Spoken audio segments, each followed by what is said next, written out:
Hello everybody, today we'll talk about how to fix or how to solve your LinkedIn app. To know how to fix or how to solve your LinkedIn, you should just go to settings as you see and you click here in this page.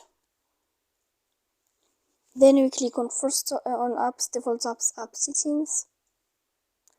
After that you will search about LinkedIn app. Here we click on first app and we click OK. After that we'll enter to the window of storage. Here we click on clear cache, but don't click clear data because that can cause you errors in your app. And in the end of all these steps, then you can turn off your phone. So please don't forget to support us by like and subscribe.